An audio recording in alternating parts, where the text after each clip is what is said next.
একদিক থেকে ছুটে আসছে বল্লাল দেব, তার বিশাল রথ, লোহার হাতিয়ার আর পেছনে বিশাল সেনাবাহিনী। অন্যদিকে দাঁড়িয়ে বাহুবলী একাই, হাতে শুধু একটা তলোয়ার। নিশ্চয়ই বুঝতে পারছো কোন সিনেমার কথা বলছি। আজকের গ্রামার ফান ফ্যাক্টটাও ঠিক এরকমই, যেখানে দুজন যোদ্ধা হলো ট্রানজিটিভ এবং ইনট্রানজিটিভ ভার্ব। কিন্তু প্রশ্ন একটাই, কে জিতবে এই যুদ্ধে? আজকের যুদ্ধে কে বেশি শক্তিশালী, ট্রানজিটিভ নাকি ইনট্রানজিটিভ ভার্ব? যুদ্ধের শুরুতে ট্রানজিটিভ ভার্ব বলে ওঠে, আমি একা লড়াই করতে পারি না, আমার সাথে চাই object. For example, he kicked. কিন্তু কি কিক করলো, দরজা নাকি অন্য কিছু?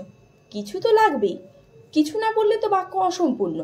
অন্যদিকে ইনট্রানজিটিভ ভার্ব আত্মবিশ্বাসের সুরে বলে, আমি তো ইনট্রানজিটিভ ভার্ব, আমি একাই যথেষ্ট।